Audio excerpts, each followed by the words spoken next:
2, 3. Yes, I'm using the DJI mic. So can you check out the audio? Hold on, I'm in the bathroom. Okay. That's fine. I'm put these headphones in so I can see if I could hear it as well. So Officer Jones, so when you talk, Chief Justice, that's cool. So we small time, so and then we get ready to go get some of the students to come over here. Okay, so this school just right. It's gonna be in the auditorium. Right here, we set up right here outside, right here in the hallway, right here. I'm just letting you know, I'm here now. So small alarms, it's gonna be most of these students, and so these students should know how to. Okay.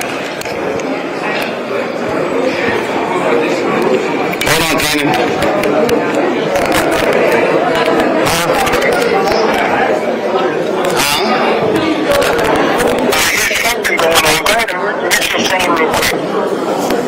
Testing 1, 2, 3, 4, 5, 6, 7, 8, 9, 10. I'm talking into the DJI lavalier microphone. Hold on. Testing 1, 2. Testing 1, 2. Testing 1, 2. Testing 1, 2, 3, 4, 5, 6, 7, 8, 9, 10, 10, 9, 8, 7, 6, 5. Just talk. Mic check, 1, 2, 3. Mic check, 1, 2, 3. Testing, 1, 2, 3. Okay, yeah, we're good. Mic check, 1, 2, 3. Testing, 1, 2, 3. I got it. We're good.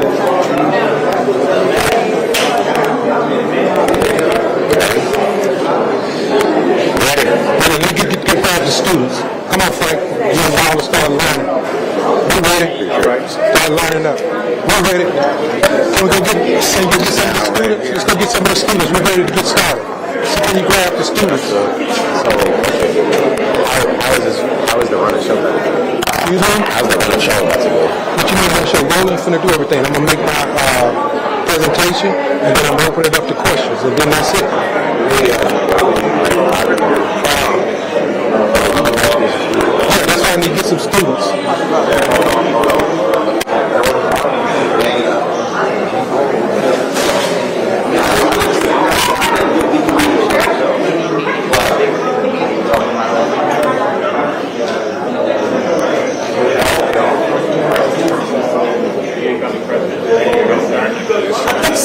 Right now, we're going to use a little more talk and everything. I just want some more students and everything. I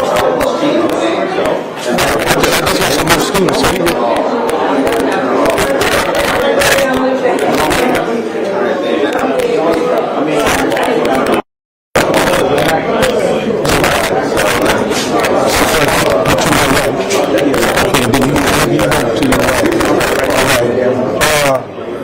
let's see. Is that trash can in the way, G-Bo? Is it in the way? Okay. And then, all right, so the alarms, y'all can start filling in. A few on the back. And probably just go ahead and move that trash can out the way. Probably be good to move that trash. Just go ahead and move that trash can further down. So all alarm and students, we need y'all behind us. We want to get started. Can we get everybody who's going to stand in support to come on stand behind the president? She going to get the students. It's okay. She going to get the students. Right here, Viola going to be right here, my vice president, so leave that room for her. Let's go.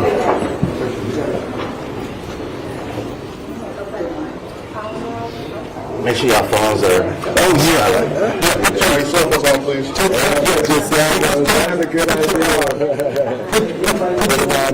Put your cell phones off silent. It won't take long. Baby, get in line. Yeah.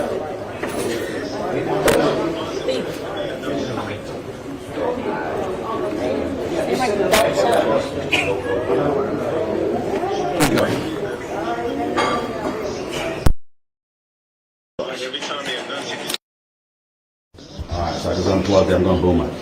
Okay, you should be hearing boom right now. Okay? Okay. All right. Bye. All right, I'm ready when you are, Roland. Yeah.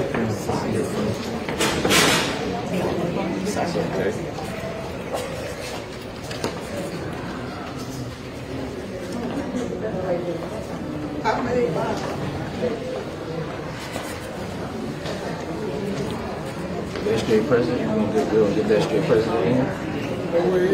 He's right there. Come, you want? He good. He's good.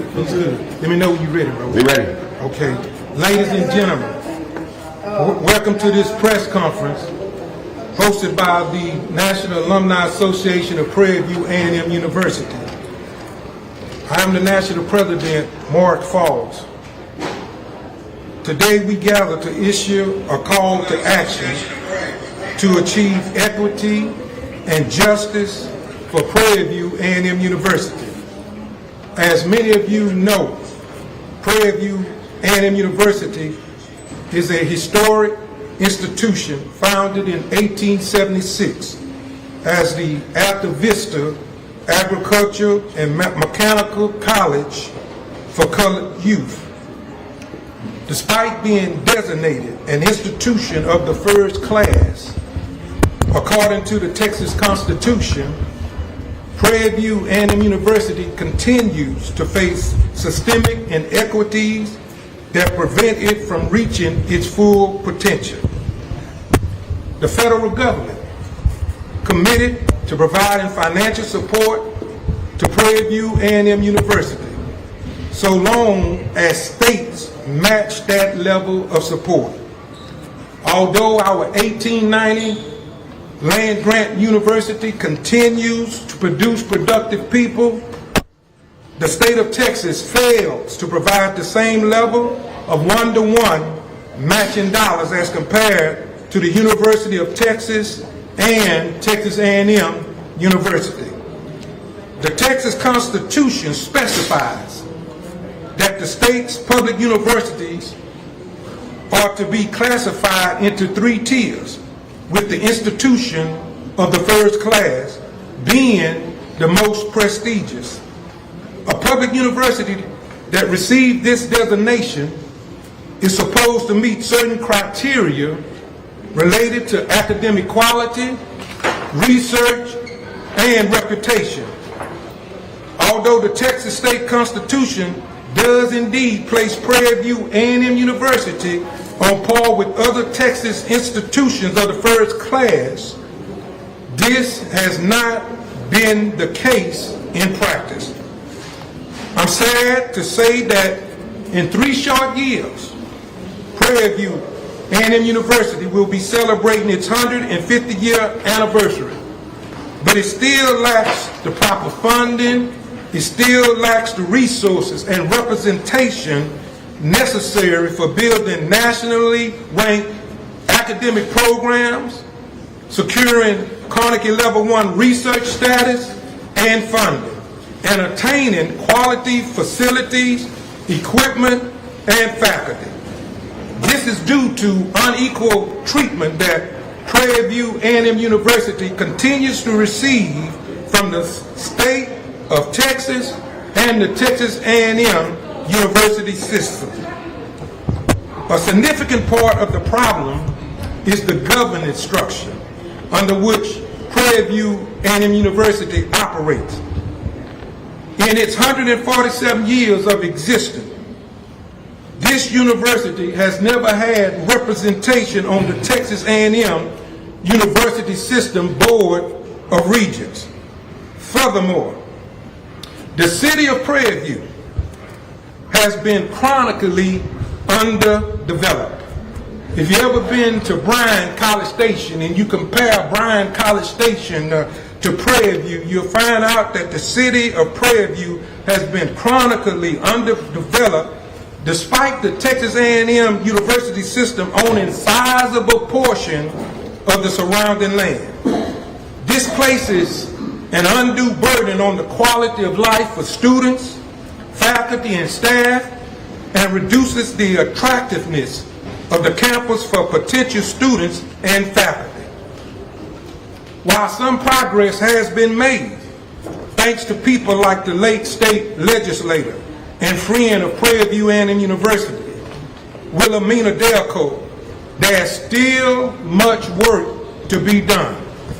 This is why the National Alumni Association of Prairie View A&M University is calling for immediate action right now to ensure that our university is treated fairly and is provided with resources it needs to truly become an institution of the first class, just like Texas A&M University and the University of Texas.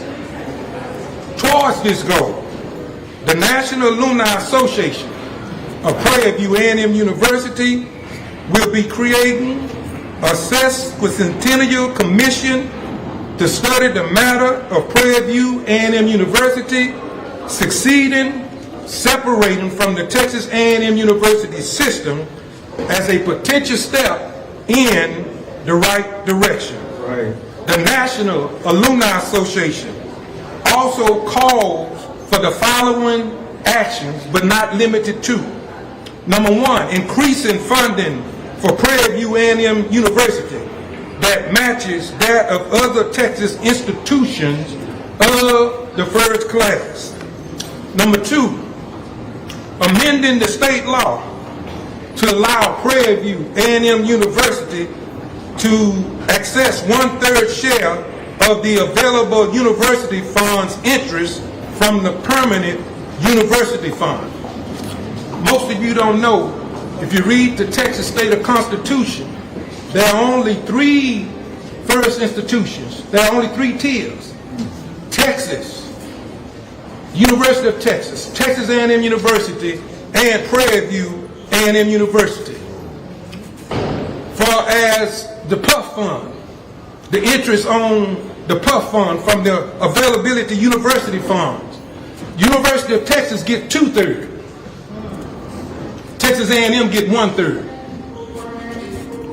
We are a first-class institution in the state of Constitution, just like Texas, just like A&M.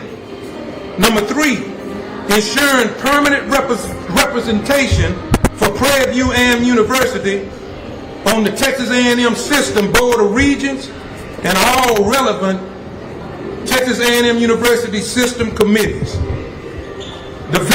Number 4, developing the surrounding city of Prairie View to create a vibrant and thriving community for students, faculty, and residents, so that students don't have to travel down the road to Sci-Fi.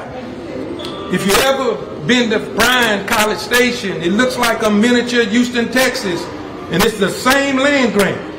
Started at the same time with Prairie View. There's no way that the city of Prairie View should be looking the way that it's looking today. Number 5, creating a school of public policy for this university to increase the broad pattern of democracy to produce vibrant and thriving communities. We holding them accountable what's already written down in the state constitution and in the Texas Higher Education Code, title number 3, subchapter B, where it lists Prairie View.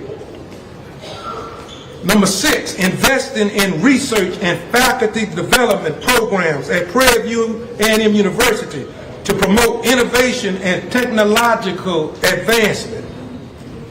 Number 7, fulfilling outstanding programmatic and building commitments, fully funding the state-of-the-art facility that can host the Texas Institute of the Preservation of History and Culture of our university, and the establishment of a full-service and nationally significant African American Museum of Texas at Prairie View A&M University that is already called out in the Higher Education Code. Number 8, implementing a juvenile crime prevention center in all Texas counties to receive agency status. Establishing a fully accredited medical school here at the university to prepare students for entry to medical professions.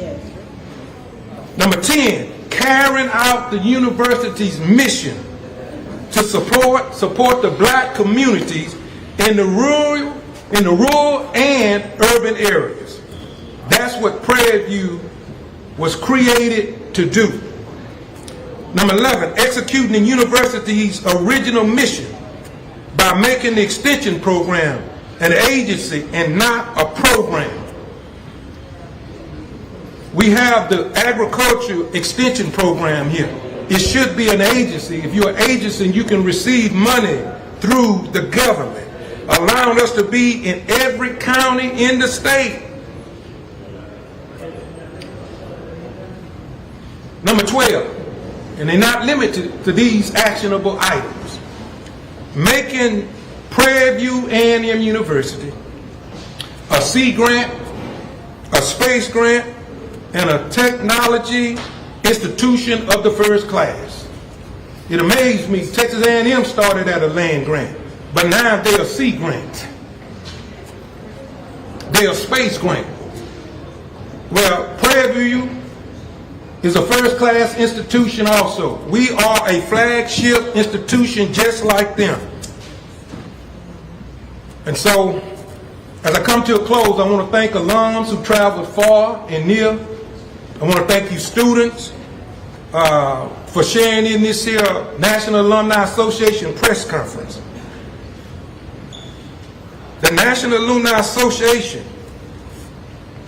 urges the Texas A&M University System Chancellor, in whom I've already met, and the Texas Governor to make immediate actions to rectify the historical and ongoing oppression of Prairie View A&M University, which was established as a branch of the Agriculture Experiment Station, the Hatch Act of 1887.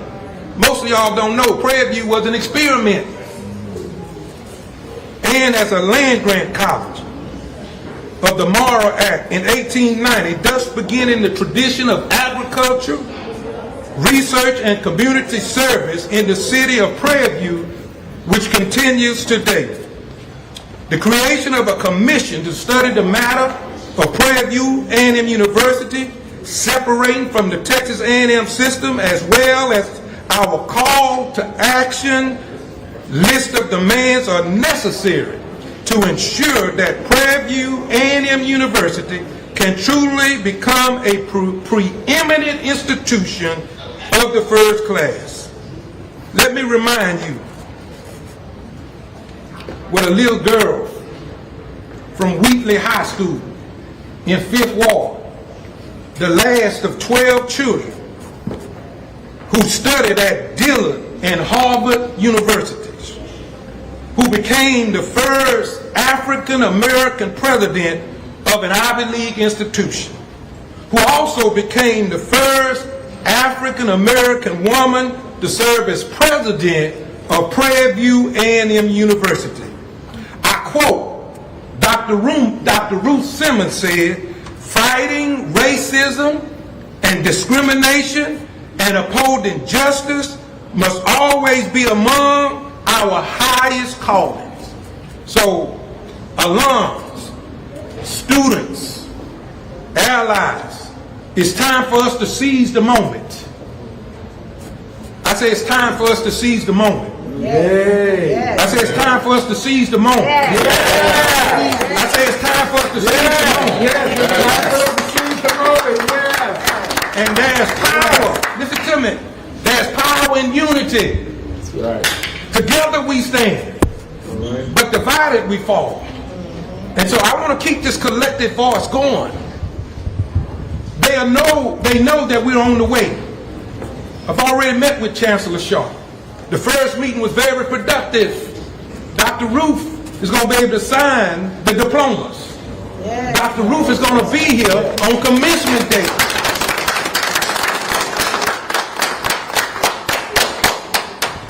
And so the National Alumni Association, we're calling on every student, every alum, every ally, even in the legislative branch, at the federal level. And let me share this with you. before I entertain any questions. Somebody brought to my attention when the Constitution was written, let's say the land grant in 1890. It was written in 1890. Do you think it benefited them or it benefited us? And so we're up against a system, you all. It's not against an individual, it's not against one person. We're up against a system that's been going on from generation to generation to generation. And if this generation does not seize the moment, they're going to continue to do what we have allowed them to do. I am of the opinion a person can only do to you what you allow them to do. And it's the time. I say it's time, y'all. It's time. It's time. It's time to let them know that Prairie View is a flagship organization. That's right. It's a first-class institution, just like the University of Texas, Texas A&M University. Are there any questions? You talked about the meetings with Chancellor John Sharp. Did you present any of these items to him, and what was the response? Yes, some of the items that I am introducing today, the African American Museum was intriguing to him. When Dr. Maya Cummins and I met with him in the first meeting, it was very intriguing, meaning that took a lot of the conversation. Most of you don't know it. I think some of our history is located in the architecture building, somewhere on the 3rd floor. But if you read the Higher Education Code, we should already have a museum.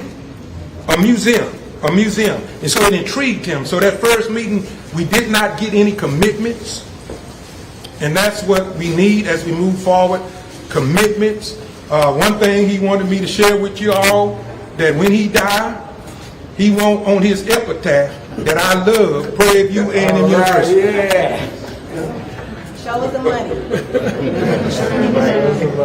Yeah, right. So you talked about what's in the Higher Education Code. So if that's in the code, why hasn't it happened? Because we have not been holding them accountable. It's like all We have not been holding them accountable.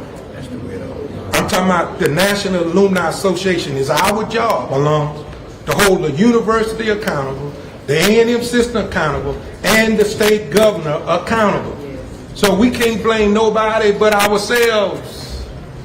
That's why when I took office, I started the Government Relations Advisory Council so that we can address these issues from a political perspective. We're focusing on fundraising. That's what they want us to do, focus on fundraising. Let's focus on the political side. yes. I looked at some data, I think because PWIs, they got started in 1862, and perhaps Frank gonna correct me if I get it wrong, but they started in 1862 as a land grant. They're getting their money. They're getting their money. I think that the federal government gave Texas A&M $50 million, where the state of Texas gave them $196 million. And so we as alums, we have to stay focused. I challenge you, go read the Texas State Constitution. Go read Title III of Higher Education. Everything that we're trying to hold them accountable is already written down. But we have not, I'm talking about the National Alumni Association, been in existence for 121 years. We have not addressed this from a political standpoint. Now is the time. That's a political standpoint. What about a legal standpoint? So Alvin Chambliss used to be at Texas Southern, led the lawsuit against the state of Mississippi, that historic funding. $577 million settlement in Maryland. Tennessee State is fighting for their money. And so are you also demanding a state committee do an audit that has Prairie View been historically underfunded and determine what that number is, and will you consider suing the state of Texas? Yes. The answer to that is yes. You want to elaborate on that some more, Frank? Yes, we're going to take the same actions that would.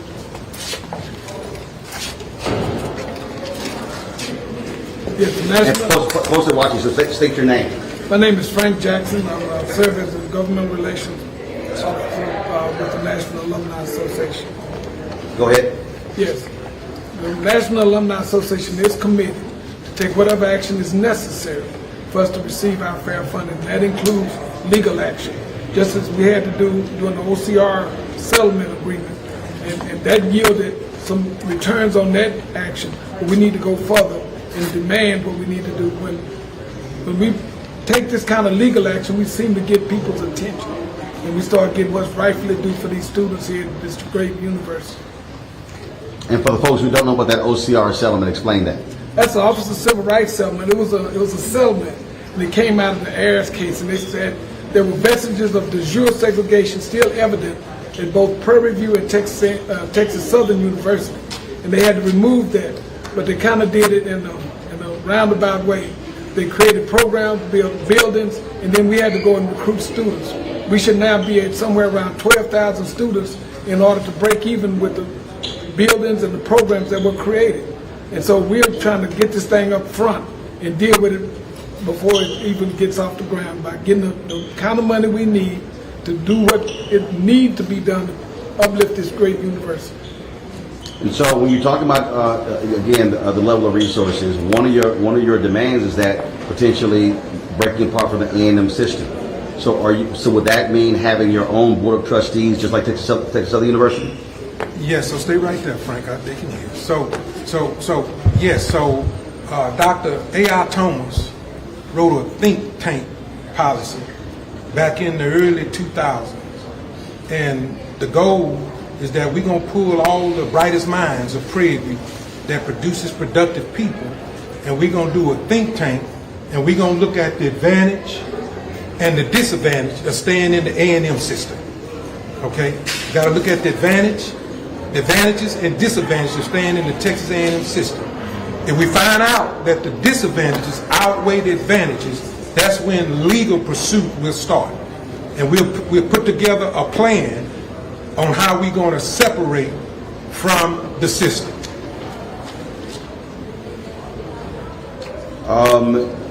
Last question for me. Obviously, Dr. Simmons, her letter, she called on Prairie View alumni and students to actually stand up and fight on behalf of the university.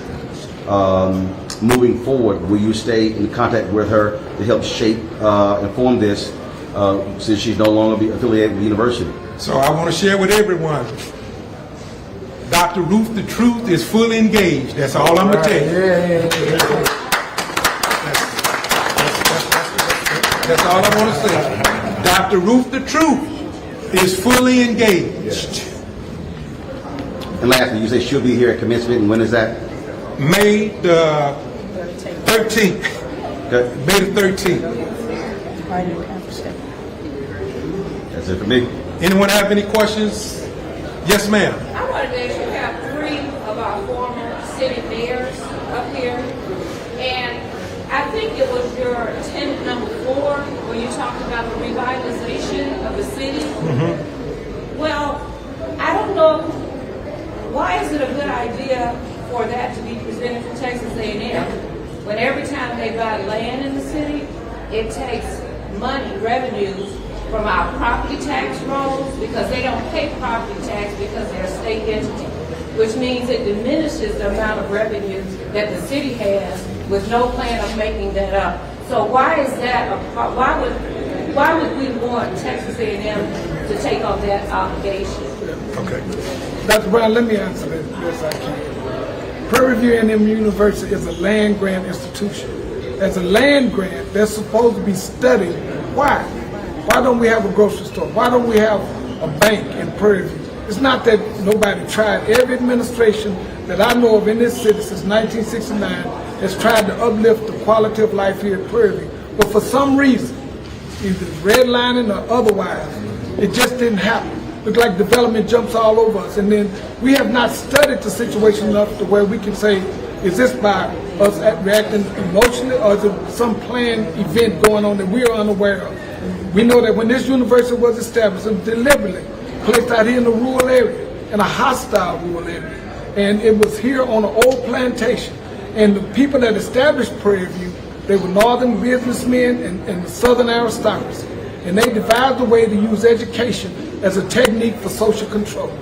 So to what extent is that still going on? We don't know, but it's the mission of the land grant to study this, to help us work through this. If they see something going on in the city, they should work with us. They see a chamber, they see a 4B, they see the city government. They should be out there studying. That's what a land grant is supposed to do. That's what Texas A&M did over in College Station. They worked with the city, gave them the data that they need to make rational decisions, and we haven't been getting that. Now, Mayor Jackson, you know, at one time we did have in our city, we had grocery stores, we had gas stations, we had places to eat, restaurants, food places. It was a very flourishing place. When those people died out, their children chose not to come back and run those businesses. There was a time. I want to know what is it? What is different? Giving Texas A&M System the right to have that kind of control over our city is taking away power from the city. You're missing the point. You're missing the point. There's before integration and after integration. Before integration, Prairie View University was involved in the black community.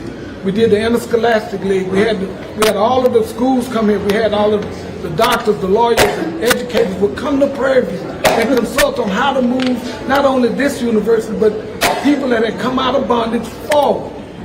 When desegregation hit, a whole nother game plan came into being. Prairie View had to redefine itself. It could no longer say it's here to help black people or black communities. It's got to help the bypass, the underserved. When I arrived here, it was just after desegregation had been established. We still can operate this campus with a dean of men and a dean of women and very few policemen. But once you change that, we have to now operate it with a police force. That's the difference. And so we got to study this phenomenon and say, what happened to us? When I go back to the small community I'm from of Luling, Texas, and I found out that when desegregation hit, it was shut down. The schools were shut down. And I went back looking for the records of the students of the Interscholastic League records. Those records had been taken over to the white school. When I asked the principal of the white school, where are the records? He couldn't look me in my eye. He said we had mold on them and rats got to them, so we had to take all this material to the city dump and burn it. So this happened not only in my hometown, but other places. Why? What's going on here? That you could destroy the records of all this history. So we got to look into this, and that's why we holding not only Prairie View, but the people that govern Prairie View accountable. You got to help us work through. That's what land grants were created for. They weren't just like Harvard or Yale or Princeton. They were designed to be the people's university. So anybody could come at the door and knock and say, Mr. Land Grant, I need your help. And those professors will get their grad students, go out into the community, do the research, bring it back, study what they found, and take that knowledge back to the community. So teaching, research, and service, that ebb and flow of knowledge, and we haven't been getting that. Excuse me. So how did Prairie View end up under Texas A&M? It was from the beginning. See, when they created Texas A&M University, that was in the Constitution of 1876. They created for white males only. Because we had African Americans in the Texas legislature, we had Walter Burton from down here in Fort Bend County as the state senator, we had Matthew Gaines from over across the river in Washington County, we had William Holland out of Hempstead, we even had George Wyatt out here in Wise Lake. Great. Okay, well, hold on, I'm answering your question. Let me answer your question. Because those men were in the legislature, they called the tech. They said you cannot accept federal money and discriminate against other men, not women. They could discriminate against women, but you couldn't discriminate against men. So they had to come back on August 14th and create A&M College for Colored Youth, which is now Prairie View. But since they were forced to do that, they did not even believe that we were human. See, we came out of a condition of bondage where they could buy and sell us, buy and sell our children. So now you're asking them to treat you fairly and equally? No. The first presidency of both A&M and Prairie View was offered to Jefferson Davis, the former president of the Confederate States of America. But he couldn't come. He said, but I'm going to send you a man out of Mississippi.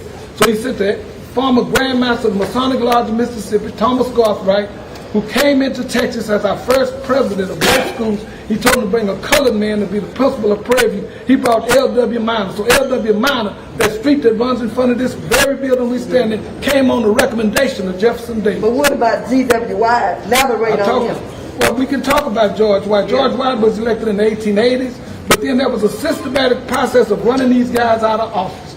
when they shut it down. The last Reconstruction era legislator to serve in the state of Texas was Robert Lloyd Smith. He came to this campus in 1897 as part of a delegation in celebration of the inauguration of Edward L. Blacksher. When on the stage that day was Saul Ross, Edward L. Blacksher, Booker T. Washington, and R.L. Smith. When Mr. Smith left the stage that day, he would be the last Reconstruction era legislator to serve in Texas from 1899 to 1966 with the election of Barbara Jordan and Curtis Okay, Gray. what about Okay, So You've asked enough. So on the point, you asked the question about, you talked about the Board of Regents. Have you communicated, the governor appoints the Board of Regents. Correct. Have y'all communicated to the governor in his office about appointing a Prairie View A&M graduate to the Board of Regents? So we have legislators like Boris Miles, Ron Reynolds, Jarvis Johnson, Senator Ross West trying to set up a meeting with the governor. This is, if you remember the plan, those of you that attended the town hall meeting, number one was to meet with the chancellor. And that was very important because the students was concerned that Ruth was not going to be at the commencement. So that was a win-win situation. Remember, number two was the state of Texas. That's the governor. And so we're working on it. Number three is the PUF fund, UTIMCO, okay, in which the board of directors are made up, the University of Texas and Texas A&M. And last but not least, that think tank to come up with the advantages and disadvantages and find out, does it make sense to stay under the system? That's it for me. All right. I've got one. Thank you. If we could make sure we include politics is fine. First of all, who are you? Oh, my name is The people David watching the Allen. live stream, so they don't know. Sure. My name is David Allen. I'm the former mayor, number 10 of the city of Prairie View, and a proud Prairie View A&M graduate. The political component obviously is important because the governor and other politicians are involved. But as you said, Mr. Martin, when you say legal, you need to say discrimination, because difference in treatment is what we're saying is taking place, and discrimination hits the University of Texas and the Texas A&M system in their wallet, which is what concerns them the most. Just like the Office of Civil Rights, that's difference in treatment. Prairie View and TSU are being discriminated against. We need them to either treat us fairly, or because of their discrimination, let us go and give us what we're due from the PUF and the AUF funds. All right, thank you. All right, thank you, Roland. Y'all give it up for Roland, y'all.